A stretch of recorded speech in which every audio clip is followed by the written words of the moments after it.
Welcome to That 80s Show, and another week, another chance to play ABBA, a thing I said I'd never do. Dori, shame, shame, I know your name. What is there to be done with me? I mean, what a turnaround. I used to have to beg you to play ABBA and you would still say no. Now, look at you. I'm so proud. I know, but you know, it all fits into my sort of like trope that if there's a trend with an 80s thing, I have to be on it for the SEOs. So you're such a hoe. You're an SE hoe. Well played, Dori.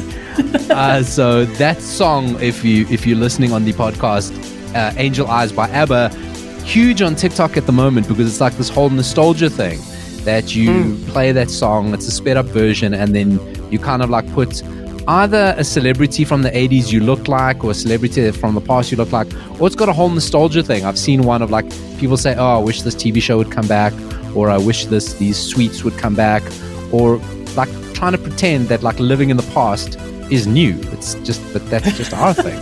I mean, that's our lives. But I mean, and no one cares that the song's actually from 1979. It's not a big deal. It's not a problem. So that's the thing. So not only am I playing ABBA, I'm playing a 70s song, but it had more radio play in the 80s because it's a late 79. I'm sure. Yes, I'm sure it did. So I think it's okay. And it's ABBA. Who are we? Who are we to judge ABBA and their genre and era defying sound? We are no one, and I approve of your loophole. Yes, thank you very much. On That 80s Show, we tend not to do like in memoriams or make too much mention of when 80s icons pass away. But I think this week we're going to start off by just mentioning two people that, I felt were inspirational to what we do today.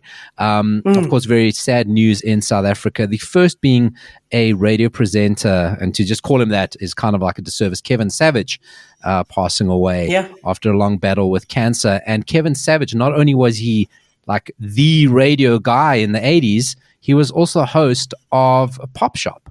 Was he? He was, Dori. You don't remember? No. I remember Cole Kakillis hosting Pop Shop. He was a host on Pop Shop. And I was also like, surely he was not. But yes, found some clips. He was a host on Pop Shop, very early 80s. And just unmistakable. And I'm telling you, once you see this clip, you're going to be all over it. But of course, he was a iconic voice on radio in the 80s. He was like that typical radio guy, like the standard bearer of that radio guy. I don't think you hear them anymore. But in the 80s, that's like what radio brilliance sounded like. But more iconic than his voice, Paulo, was his moustache. Let's be honest. That man had a moustache. What a moustache, and he kept it for all these years, holding on to it. So that is the first a mention of radio and a culture and a content icon. And the second one is even sadder because both of us worked with him, and I think leads a lot in what we do. Like we talk a lot of nonsense about movies. We've made reference a few times. Maybe we're turning Barrett Edelstein, the celeb savant, into the new age version of him. But Barry Ronge, also his death announced this week. He passed away a few days earlier. And if you don't know who Barry Ronge was, he was the movie, arts, entertainment, food. Like if it was about having good taste in South Africa, it was Barry Ronge, right? Absolutely. I mean, I didn't go to a movie unless Barry Ronge said I should. Right. I mean, and honestly, and it's quite weird. So he had two movie review shows. He was always like some sort of movie review show on TV, on the radio, in newspapers. And he was the guy then, and still to this day, I don't think anybody has ever kind of like supplanted him. He's still the movie guy, right? You want to watch a movie, you need his opinion. And he was obviously popularized. He always end off with very strange, like I give this movie like a ecstatic 8 or a naughty 9. A scintillating 7. That was the one. And you and I are both fortunate to work with him in our radio days back at 702. Any memorable stories? Oh, I mean, nothing specific. That's the thing. It's like it's almost a haze. But I did. And the thing is, I didn't see him very often because his show was on the weekend and I wasn't in the office on the weekend. But once in a while, he would be in the office during the week. And you would see him. I mean, I'd always just get a smile on my face when I saw him walking through the office because I knew that if I went and said hello, we'd have a really fun conversation. He was really funny. He was a funny guy, great sense of humor, always had amazing recommendations and lots to talk about, not just movies. Like you say, he was into food. He was into all the things. And yeah, me and him had long talks. And you know the funny thing? So the funny thing about Barry is my dad in his time also had like a biggish white beard. And people used to say to him, oh my God, you look like Barry Ronge. People used to say that to my father. Wow. So I almost kind of had this like dad vibe from Barry. It's hard to explain. But I was also quite friendly with his partner, Albertus, who was, is an astrologer. Yeah. And we used to talk about star signs. And it's so funny because I remember, this is one of the things I remember quite clearly. We had this thing at the office, like it was like an esoteric day. I don't know if you remember. There was an esoteric day and there was palm readers and all sorts of things. And Albertus was doing astrological readings. And I went to him and I was pregnant at the time. And he said to me something along the lines of, oh, yeah, no, this is going to be a feisty one. And I was like, no, it's all going to be fine. It's going to be like, it's going to be a Cancerian. And he's like, no, this is going to be a Leo and you're in trouble. And he turned out to be right. So like there was just like a bit of a confusion of my due date on the birth. I thought I was going to be a little bit earlier than I turned out to be. And yes, I ended up having a Leo child who is extremely feisty. And he just knew it. It was very weird. It's so interesting that you actually say that your conversation with him, because I remember so many times you chatting with Barry. Like you said, he was very seldom in the office, but in my mind, every time he was in the office was yourself and an ex-colleague of ours, friend Claire, was always the two of you with him. And so like I just always associate the two of you, and you're right, he was hardly ever there, but like I said, when he was there, one of you two like just we pounced on him. We used to pounce on him to talk 100%. To him. He was larger than life, just like avuncular. My story with him actually is closer to home because he lived down the road 3 houses away from my parents, right? One day my mother's outside tending to her prize roses, and he stops outside the house and he says, you know, I never see you outside. I just want to tell you that I love looking at your roses. They bring me so much joy. And you know what? I give them a terrific 10, which he didn't say. But I like to mention he did. Oh, that's so sweet. But that's exactly, that absolutely captures it. He loved everything about life and he would notice all the beauty in life. He was positive. That was it. And, after that day, my mother comes inside the house. She goes, and this was the time I was working at 702. And my mother comes in the house. She's like, I just saw Barry Ronge and he lives down the road. And when I told him a few weeks later, oh, did we not become complaining about the neighborhood? Oh, this one's not coming there. This one makes too much noise. So you actually posted on your Facebook a fantastic article, kind of like just an obituary and just a catch up and just a recollection of everything he did. So it's sad. Two fantastic radio icons from the 80s, but kept going as long as they could and influenced both you and I. Barry went well into the 2000s. I mean, he only retired officially in 2014. Correct. So, yeah. Correct. So we'll have a quick moment of silence and then we'll get into the 80s monstrosities. So on that 80s show, of course, as we started the show, we said, well, what are we going to do today? There's so much to talk about. Here's a weird thing, Dori, something I noticed, right? So we've been doing this show kind of in this format for the best part of 3 years now, right? Went right through lockdown. And I remember... Okay, but do you remember we used to play a lot more music, right? 5 to 8 songs. Oh, sometimes. We sometimes 8 to 10 songs. I mean, lots and lots of music, yeah. And we always, and there were some weeks where we played a lot of music, but we battled with things to talk about. We're like, are there 80 stories? How far back do we go? Whatever. Nowadays, we play way less music, and there is so much 80s to talk about. It's like we throw things out. Are we getting better Or is there what do more you think it 80s to is? talk about? I read an article yesterday about the sync division in record companies, right? So I'm going to post this up, that 80 Show SA Facebook page. The sync division is from The Guardian. What they do is they're in charge of all their older properties, right? So all the older songs, the older catalog, that specifically they go out looking to match it up with a movie, TV show, or video game, okay? So the sync division would have been the guys that, got Kate Bush onto Stranger Things, or got a couple of other examples I'm going to talk, who got Footloose onto Umbrella Academy, okay? And that's their job. And what they say, and this kind of lends to it, they say all the major executives and directors and creative leaders in Hollywood and New York, etc., are all in their 40s and 50s now. And they're the guys making the big decisions. So when they want something, they hark back to their childhood to find music or reference or a style or an actor. And that's why there's this like massive boom in the 80s, despite all the kids' clothing stores trying to bring 90s clothes back, which I don't enjoy. So that's why there's so my much recollection of 90s clothes was, okay, that makes a lot of sense. It does. But my recollection of 90s clothes was a tie-dyed waistcoat and a black pleather cap. So I've spoken about my black pleather cap before. Yes. But that's what I used to wear a lot in the 90s. Was my tie-dye waistcoat. I'm telling you, like, this is how you sound like an old person, right? It's like all those, there's two stores that I notice in particular when I walk past them. One's called Factory and then Cotton On. Everything for teens is like 90s. Like every kid looks like they're from Seinfeld now. They dress like Elaine from Seinfeld. That's how everyone looks now. It's like this nerdcore 90s. Shoulder pads?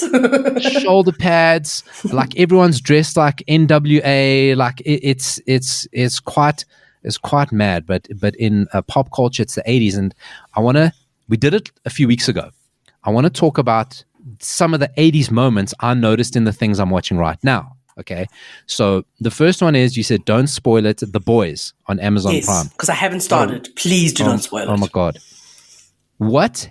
Have you not watched the new season at all? Nothing. Not even 1 minute of the new season. Okay.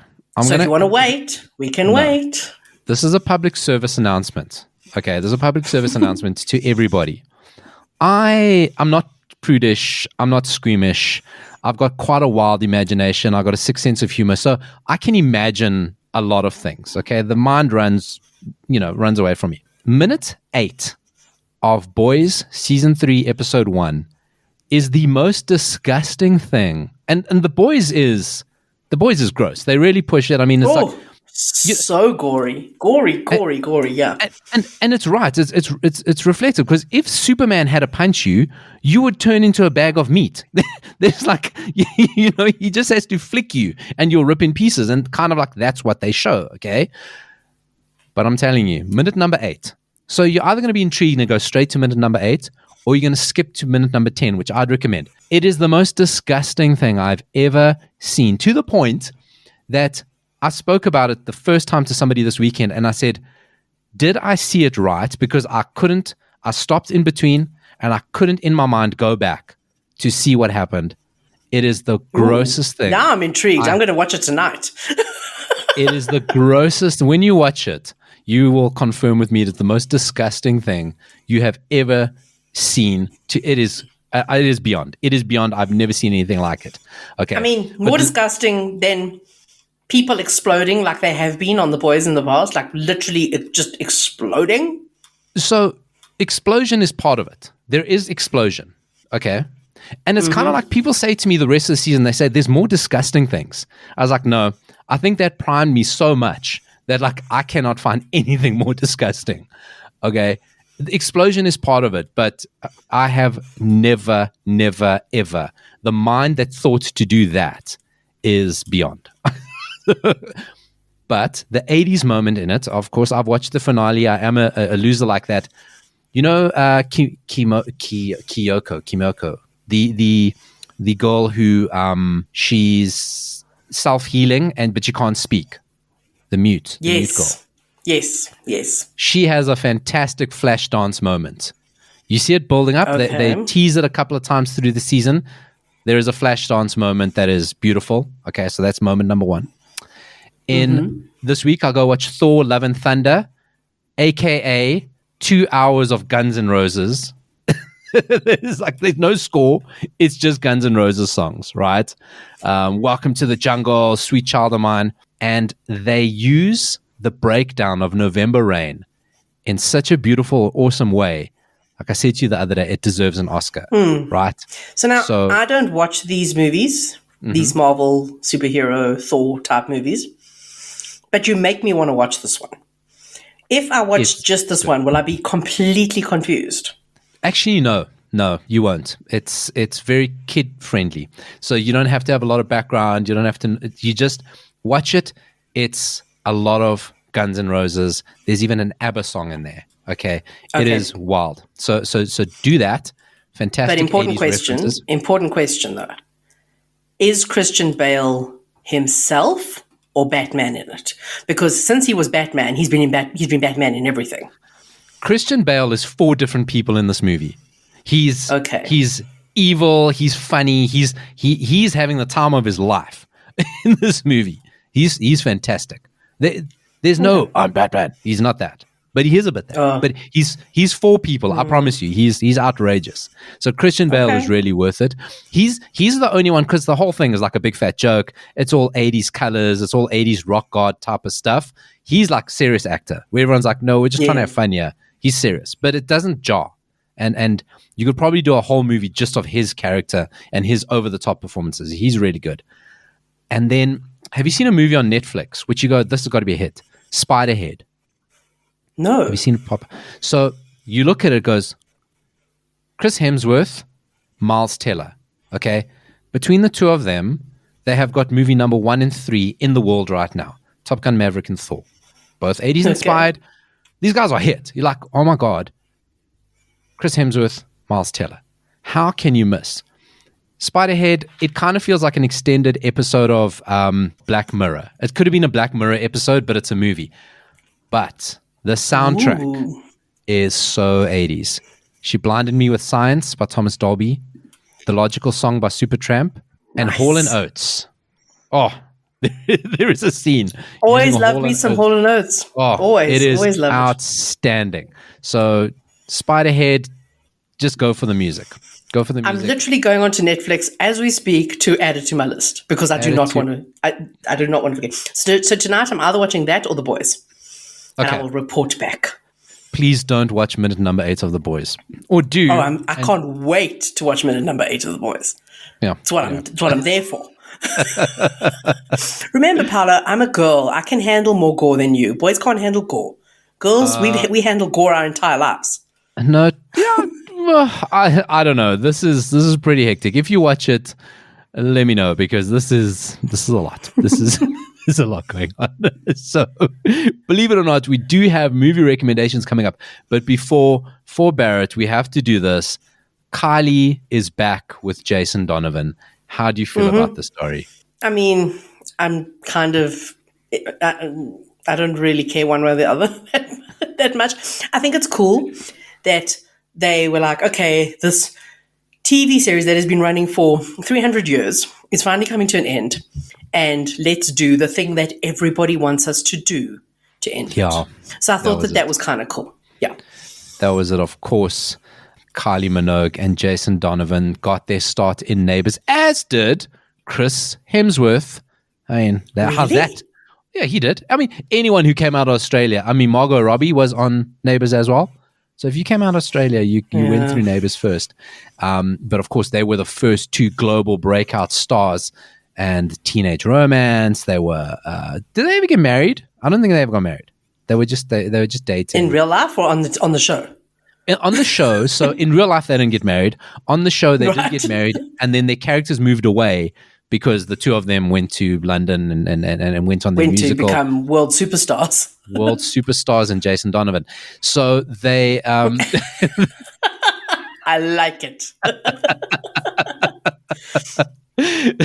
So and Neighbours is coming to an end after a million years, and they thought, well, you know what, let's do what everyone wants to do. Let's put Kylie, Jason Donovan back into it.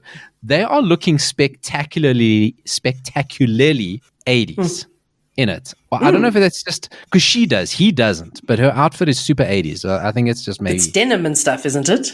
It's a denim jumpsuit. Her hair is super permed. So that is, and they've been posting. They're back together. They're throwback. Yeah. No, that's cool. I think it's cool. Look, I've never watched Neighbours. I never will watch Neighbours. But happy for the fans. You know what you know what's happening right now, right? They're on set and they're going, guys, remember the days so much. We should do another duet. It's time for us to maybe, stuff from the 80s is back again. Let us do a duet. And you know it's coming. It's coming. So stand by. Jason Donovan's coming for the Heritage chart. Coming to kick Kate Bush off the top of the charts. A terrible thing. You just want to talk about Kate Bush quickly, right? So now Kate Bush all over the news. Gotta love this tabloid headline. One of her homes is, they say, her song's about, you gotta love a tabloid, right? Kate Bush's seafront mansion could be running down that hill amid landslide safety warnings. Oh, come on. Come on. Low blow. She has got this 200-year-old property that is on a hill, and there's landslides, and the whole house could be washed down the hill. And that's, I just had to read that headline. You know how proud that journalist or editor was when they came up with that line. From the Daily Mirror. I expect nothing more. So, movie time, Dori. Cat people from last week, scared. I mean, I'm done. I can't even. It's so many flashbacks. So much of scary. This week, I'm bringing us full circle in a way, Paulo, this week. I'm not doing a movie. I'm doing a series. It is actually on Netflix at the moment. I've wanted to do it for ages, but I hadn't watched enough of it. I'm now almost finished, so I feel confident to talk about it. But What really made me want to talk about it this week was Barrett sent us on our little WhatsApp group. Barrett sent us a clip from the movie Grease 2. Yeah. I sent that. I actually sent that. Oh, was it you? Oh my God, I thought it was Barrett. That came from me. Barrett had a lot to say about it. Barrett made me watch that clip over and over and over in the office, just by the way. Because I hadn't watched it. And then he was like, no, you have to watch it. I'm going to watch it with you. And then we watched it and he's like, again. And I was like, okay, and again, and again. We will share the clip on our Facebook page and hope not to get shut down. Exactly. So this is a clip from Grease 2, which I did speak about a while back. Yep. And it's like it's an article written by somebody who's just noticed this very NSFW scene from Grease 2. Now, I don't know if they are the first person to have noticed the scene, but it is certainly the first article I've seen about it. And I had not noticed the scene, but I didn't actually rewatch the movie recently. And I certainly thankfully did not notice the scene when I saw it on the big screen as a 13-year-old girl, because I might have been scarred for life. Oh dear, you're right. Because if you have to see this particular scene on the big screen. And was it always better on the big screen? Like, this is what we'll know. It is certainly bigger. But also, Paulo, let's be honest. In the 80s, the censors would have caught it. Well, chances are it was cut from our version of the movie. It escaped everyone for many a year. Would you like to describe the scene, Paulo? Because, you as an owner of such equipment could perhaps explain it a bit better. No, Dori. I'm going to do a very bad thing and throw it back at you because I've watched it once or twice. It sounds like you have watched it numerous times. Thanks to Barrett. There is a scene where they're obviously doing the equivalent of PE. They're running, what do they call it, track and field or whatever, in the movie at school. And one of the jocks is running in your typically short 80s shorts. And he is clearly not wearing any underwear because we have a little something called fallout. Fallout is the only way to describe it. Those shorts come bouncing up and things come bouncing out. And OMG, how did nobody notice this in the edit of this movie? And it's not like he's far in the background. He runs past the screen. Like I mean, his Gentleman was in so long, it probably should be credited. It's like there's so many things. Why were his shorts were so short because it was a 80s movie set in the 60s, right? Yes, but they were still wearing very 80s shorts. They were wearing very 80s shorts because we remember in the 60s they wore long shorts. So I don't know why the shorts were so short. But you as an actor or you as a wardrobe department go like, surely, guy, you're going to be doing hurdles, right? You're not like underendowed, okay? You're not an underendowed gentleman. Like, let's just even like maybe they didn't want lines. Maybe I don't want to tape it down, strap it in, get somebody else. Like. Someone noticed it and decided it's staying. This is staying in. The only thing in the story that did stay in is the scene.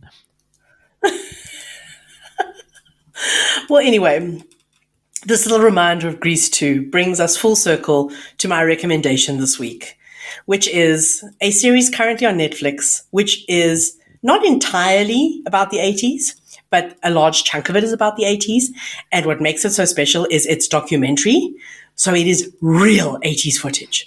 When you see something, it is from real life. Nice. I am talking about the Andy Warhol Diaries. And the reason I mentioned Grease 2 before I mentioned the Andy Warhol Diaries is because Andy Warhol once said that Grease 2 was his favorite film.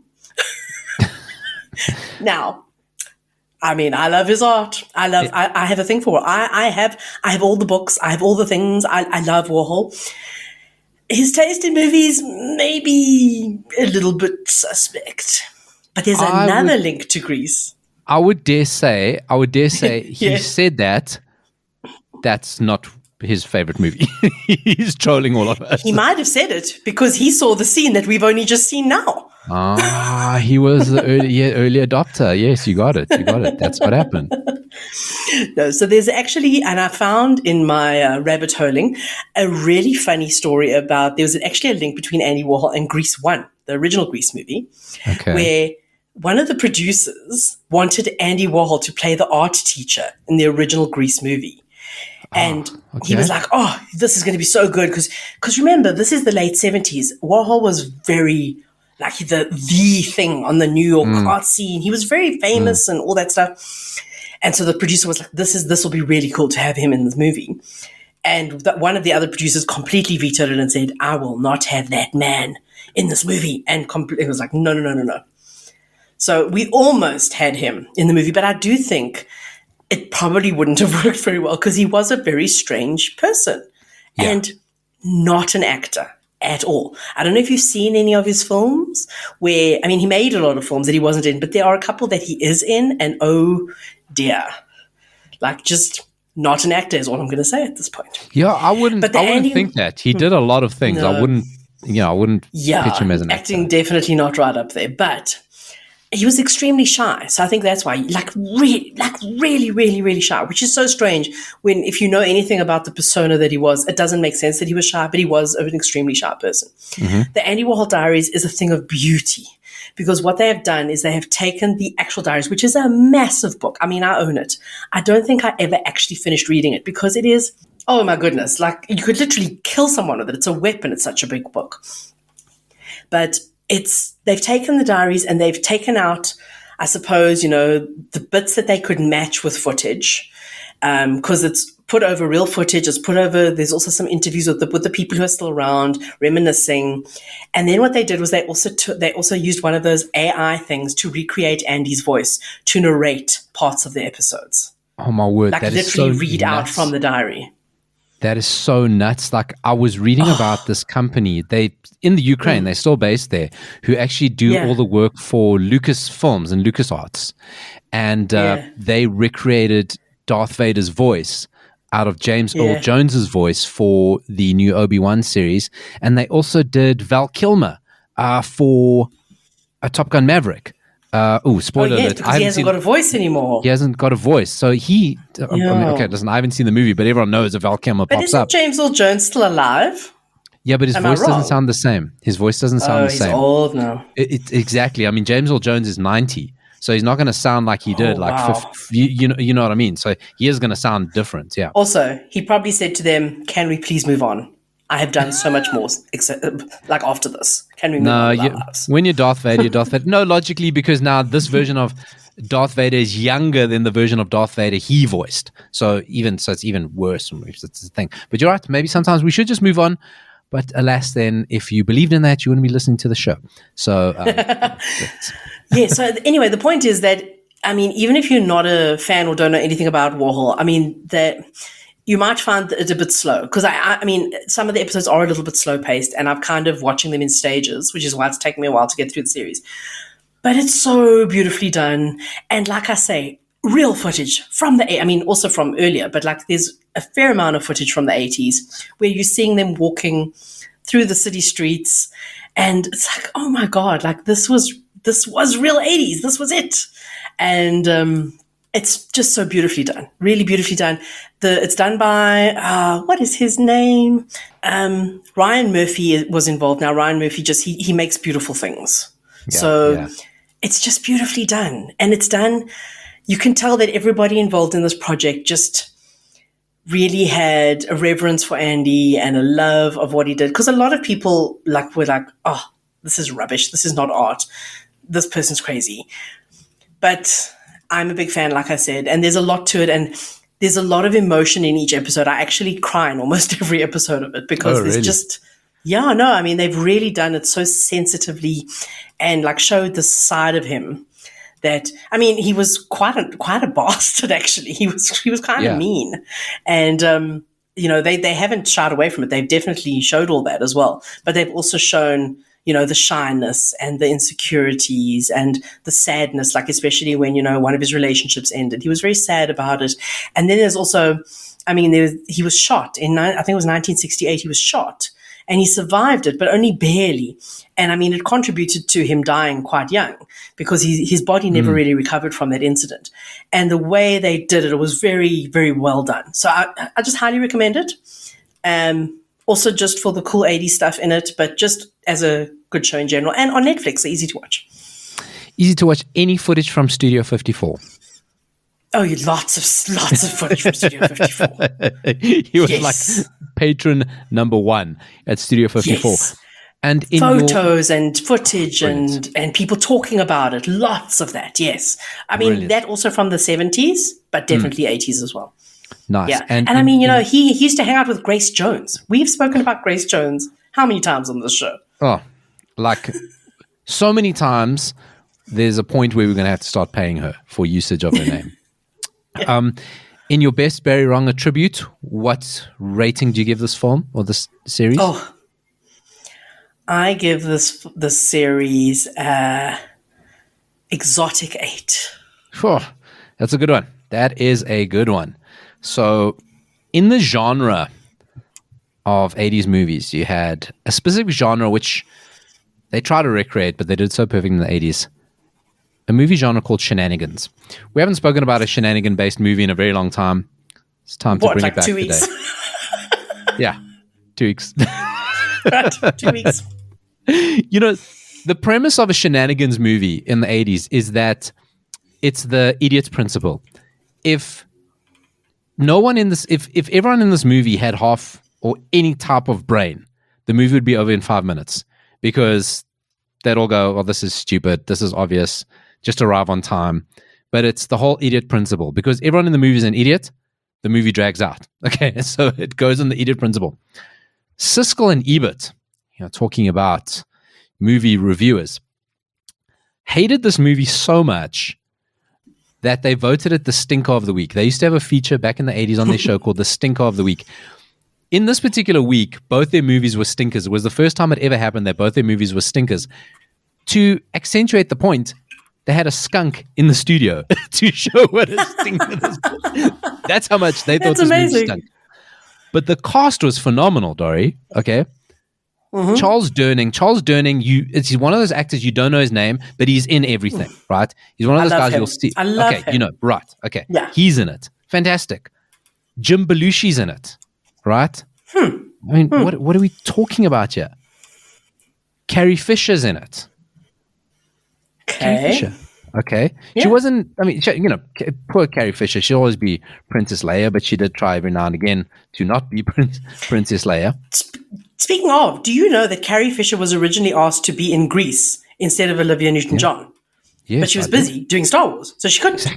Exactly. And she regrets that. She spoke years later because she said she got so tied into Star Wars and so typecast that she actually couldn't do anything else. So she's in this movie. Laurie Singer. Now, Laurie Singer was the lead actress in the cellist from Fame. And the cellist from Fame, right? Not an idiot cast, led by a very young, and it's quite weird to hear the way Siskel and Ebert spoke about him, a very young Tom Hanks, right? They don't dismiss Tom Hanks, but they're kind of like, oh, he's only in this movie to appeal to teenagers. He really can't carry a movie like this. To now go, Tom Hanks is like absolute superstar actor.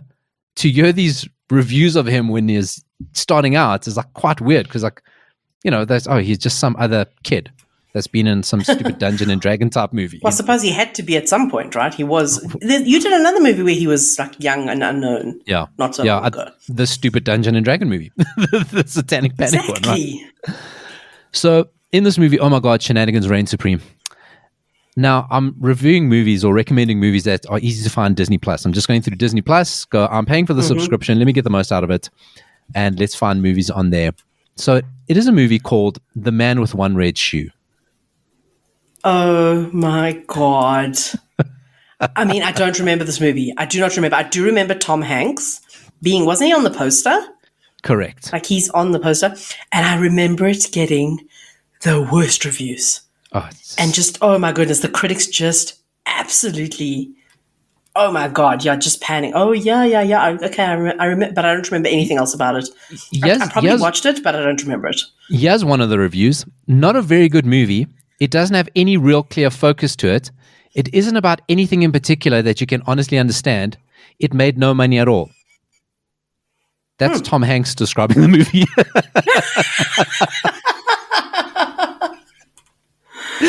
Okay. So it is shenanigans supreme. Tom Hanks plays he's in the orchestra. He's a violinist in the orchestra. And there's some other plot point of a CIA guy wants to take over the CIA, but he has to get the current guy of the CIA out, and they're all corrupt. And he plants and he says, you have to go to the airport because the guy that's going to now throw this whole thing and incriminate you, help me get to the top of the CIA, is at the airport to put everyone off the case. And Tom Hanks comes down the escalator and they all think it's him because they said, when you see this guy, you won't miss him. And why they pick him out is because he's wearing one red shoe. He's wearing a smart shoe and then he's wearing a red Nike sneaker. Okay. So all these guys from the CIA see him and go, that's got to be the guy. It's definitely him. We noticed him straight away. And then he doesn't know what's going on. He's just being, Tom Hanks. He's having an affair with Jim Belushi's wife, which is Carrie Fisher. And why he ended up with the red shoes because they play pranks on each other, Jim Belushi and Tom Hanks. And one of the pranks is Jim Belushi steals his shoe, and therefore he has to wear a sneaker. Okay, so this is how he ends up wearing the one red shoe. And it's just one of those classic examples of mistimed, misunderstanding, mistaken identity. I mean, it is like Three's Company would have felt, no, this is over the top. John Ritter would have said, no. No one's going to believe that I landed up in this situation. This is too ridiculous, okay? And it's actually coming back to me as you talk about it. Yes. Yep. Tom Hanks has no idea what's going on. He doesn't have any idea what's going on. And then they send in this one spy, played by Laurie Singer, who's now going to expose him because they figure he must be a spy because he travels all around the world, especially to East European countries. But of course, he's in the orchestra, so that's what he does. So they figure he's the spy. Yeah. So now she's now going to try expose him. But Dori, this scene of when she tries to seduce him, I've put the clip there for you. I just want you to click on it. I want you to not only what she's wearing, but it's this weird combination of, you just got to watch the scene because I want you to see her hotel room / apartment and what she's wearing. You don't have to watch the whole thing. Just click on it. You'll see it straight away. I mean, Tom Hanks looks like a child in a tuxedo. He really does. I mean, if he was, I think this was before Big, But it's like if he had been in Big at this point, they wouldn't have needed a kid. It could have been the same. Tom Hanks could have played both parts. I mean, honestly. Oh, Laurie Singer has. Oh my God, she's just turned around. Okay. Yes. I see the outfit. We'll post this on that 80s Show SA Facebook page. She has glorious 80s hair. We have to mention, before the hotel room, we have to mention her glorious 80s hair. Phenomenal. Her outfit is, well, indescribable. It also looks flammable, and she's going around lighting candles. I'm worried she's going to catch a light. So I'm going to describe her. Wow. I'm going to describe her dress. It's very shimmery, very shiny. As she turns around, it's got a very low cut back, but a too low cut back. There's low cut, and then there's, why am I seeing your crack? Yes, like plumber's crack dress, but it also looks like it's made from a garbage bag, Paulo. There's nothing sexy or seductive about that. It's like, I do not want to see your bum. Like at this point, nobody's crack. Nobody. And this is Laurie Singer, Sex on Wheels, 1980s. And we still don't want to see it. We still don't want to see it. I don't even want to see her crack. So the whole thing's a mess. You want to describe her apartment, though? I mean, it's very, what is the word? It's very pastel. Amazingly pastel. The curtains are a mess. Oh, peach and pink and beige. But that's like $1 million apartment in the 80s, or hotel room or whatever. Oh, no. I mean, wall to ceiling mirrors. I mean, what are we doing here? This is the 80s. Very fancy. In inverted commas. So that is my movie, The Man with One Red Shoe. It is on Disney Plus now for your convenience. We'll post. But is it a recommendation? You know what? I'm going to give it what am I going to give it? A wonderful one. I'll give it a wonderful one. You mean a woeful one? Woeful one? No, because it's not a great movie, but it's ridiculous shenanigans. So, and I kind of like Tom Hanks' Red Shoe, and The Apartment is great, and Jim Belushi's great, and Tom Hanks is great. So there's so many like disparate great parts that you go, how can you just don't expect too much, right? Like, no, have low expectations. It's a movie. It's like I'm gonna fall asleep to it movie. You know, you put it on, it's like, I'm not really that tired now, but I know 45 minutes in it, I'm out. It's one of those movies. So that is our recommendations of the week. Wham Corner, Dori. You want to hear about an Andrew Ridgley sighting? I do. Found the story a couple of weeks ago about Andrew Ridgley, the height of Wham's fame in the 80s, right?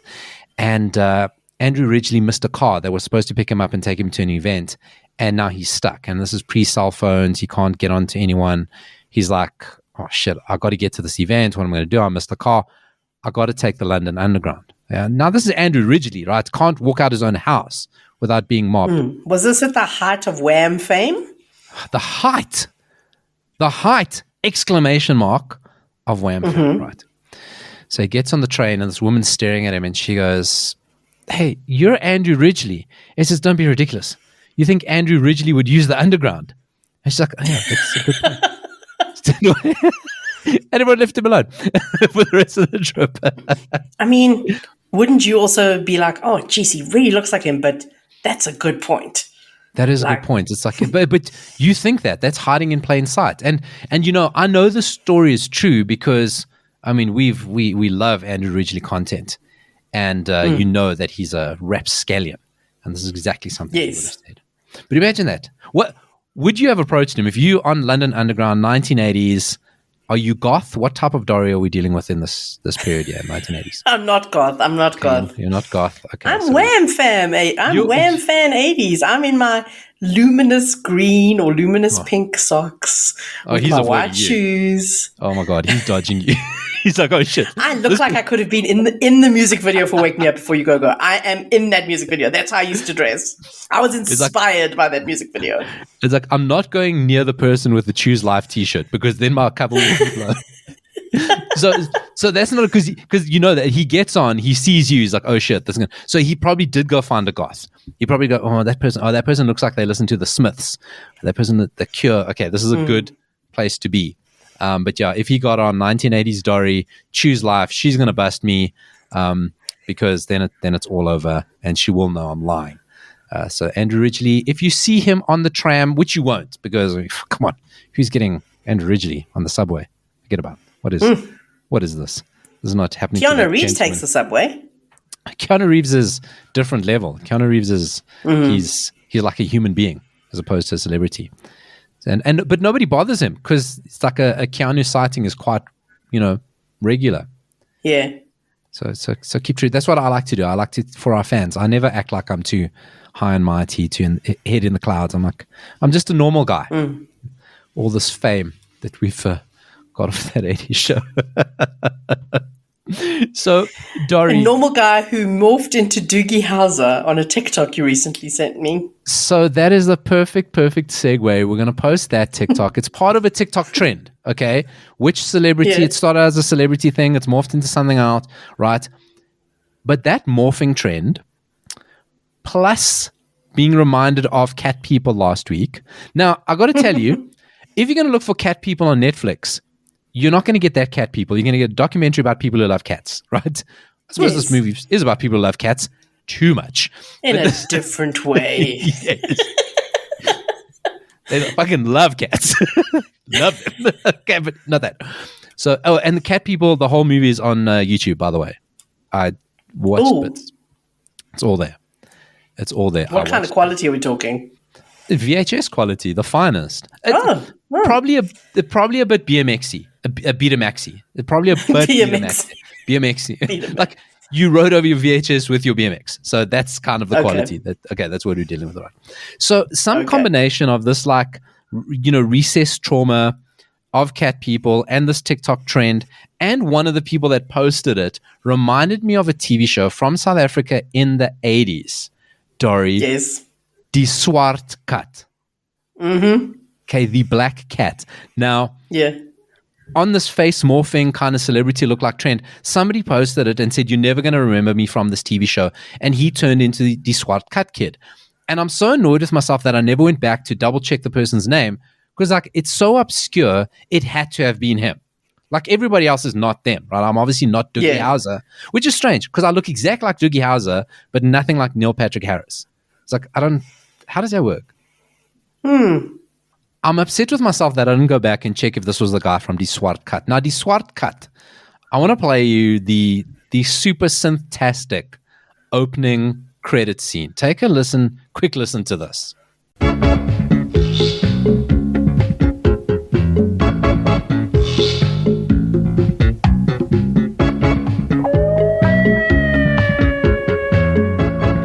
OMG, it's so Afrikaans. I mean that in the nicest possible way, but it is. No, of course. And you could just Google those names because all the cast names are on it. So you could just Google them and see if you could find that TikTok again. But geez, Dori. Of course, I can see you're an ex-news person. Of course, that's the way to do it. Current news person. A current news person, right? If you don't know, Die Swart Kat was the show from the 80s of this kid. His dad was a cop. So at night, he would listen to the police radio and hear about crimes. And then he would get dressed up as a little cat boy, okay, in his little cat outfit. Did he have a cape? I can't remember if he had a cape. I didn't watch far enough.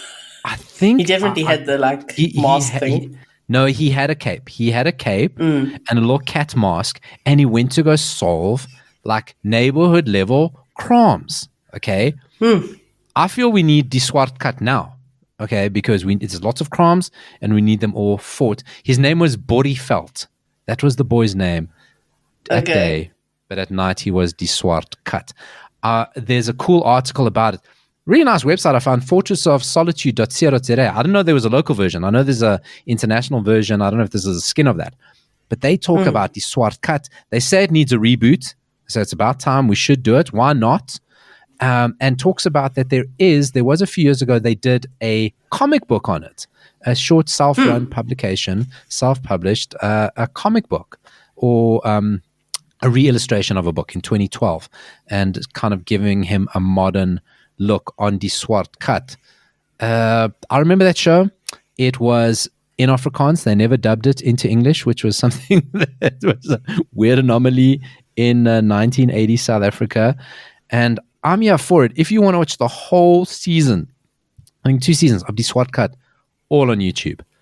It's like a little time capsule back into 1980 South Africa. So maybe we should do something like Barrett. Let's get Barrett, find the cast of the SWAT cut. Let's find out where they are and talk to them. Because Barrett likes tracking people down. But would you be able to track him down? Would you be able to track him down? Maybe, he was method and he's just like knows how to avoid and keep his identity secret. The SWAT cut. This has been that 80s show, believe it or not. Another hour gone, doing the show longer than the 1980s were. So win for us. Tick in the column for us. Everything we've spoken about today, we've spoken a lot of shit on that 80s show. SA Facebook page. You can find a podcast. Just search that 80s show. Just Google it. You don't even have to go into a podcast thing. Just type that 80s show SA. Well, of course, we're back every Friday on Cliff Central, 10 o'clock live. Dori, I normally ask you so much information. We've spoken Kylie Minogue. We've spoken about movies, TV shows, The Boys, that terrible boys scene that you're going to watch. And as soon as you watch it, you got to let me know. I don't care what time you watch it. Just WhatsApp me. Let me know. You've seen it. Say, I've seen it. Will. And those are the only words you'll be able to get out. I've seen it. And that's it. And then I'll know. Then I'll know. Andrew Ridgley sightings, the SWAT cut. Dori, in all of that, what lesson have you learned today? I mean, is it a lesson or just a factoid? Oh, factoids. Factoids are lessons. It's a little lesson for your brain. I mean, the factoid, which probably I knew at some point but forgot, was that Kevin Savage hosted Pop Shop. Because I honestly did not remember that. I mean, Dori, you made me doubt myself, but I saw the in all the tributes of him this week, and then I searched here, Kevin Savage Pop Shop, and there it is, Kevin Savage Pop Shop intro. I'm going to click it, I'm going to play it here. Listen, take a listen. This is not a fever dream. This is him. I believe you. It's the intro of Pop Shop even. And there he is with his fantastic mustache, his skinny tie. I mean, this is legit. That's Kevin Savage. This is legit. I'm going to find those clips. I'm going to find them. Shit. But you don't have that 80 Show SA Facebook page. That's where they are. And the Andrew Ridgley story is amazing. I didn't know that. So that was an amazing story. It's like if ever I become famous, I will use that tactic. It is a life lesson. If you're on the subway and a man who looks like Andrew Ridgley gets on, it's probably Andrew Ridgley. And don't be thrown by the fact where he says, "Why would Andrew Ridgley be on the subway?" You'll be like, because I know you've done this before. Exactly. Say, well, if you were Andrew Ridgley, that's exactly what Andrew Ridgley would say. Sign my nipples. And then off we go to London town. Thanks for joining me, Dori. Goodbye. Bye.